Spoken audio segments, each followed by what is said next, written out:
کیا تم نے انہیں نہیں دیکھا جو ہزاروں کی تعداد میں تھے اور موت کے ڈر کے مارے اپنے گھروں سے نکل کھڑے ہوئے تھے؟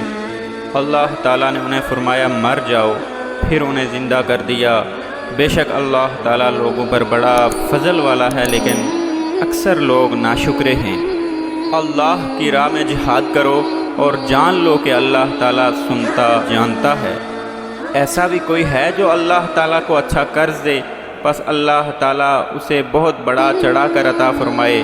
اللہ ہی تنگی اور کشادگی کرتا ہے اور تم سب اسی کی طرف لوٹائے جاؤ گے۔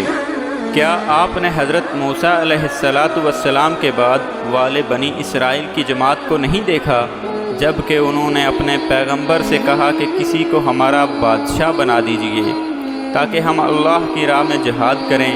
پیغمبر نے کہا کہ ممکن ہے جہاد فرض ہو جانے کے بعد تم جہاد نہ کرو؟ انہوں نے کہا بلا، ہم اللہ کی راہ میں جہاد کیوں نہ کریں گے؟ ہم تو اپنے گھروں سے اجاڑے گئے ہیں اور بچوں سے دور کر دیے گئے ہیں۔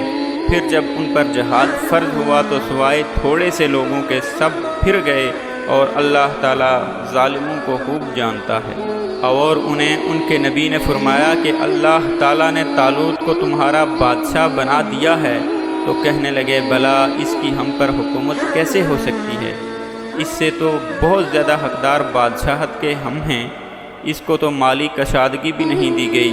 نبی نے فرمایا سنو، اللہ تعالیٰ نے اسی کو تم پر برگزیدہ کیا ہے اور اسے علمی اور جسمانی برتری بھی عطا فرمائی ہے۔ بات یہ ہے کہ اللہ جسے چاہے اپنا ملک دے، اللہ تعالیٰ کشادگی والا اور علم والا ہے۔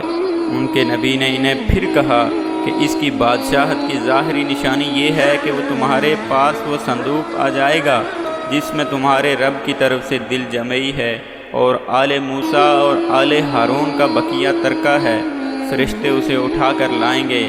یقیناً یہ تو تمہارے لیے کھلی دلیل ہے اگر تم ایمان والے ہو۔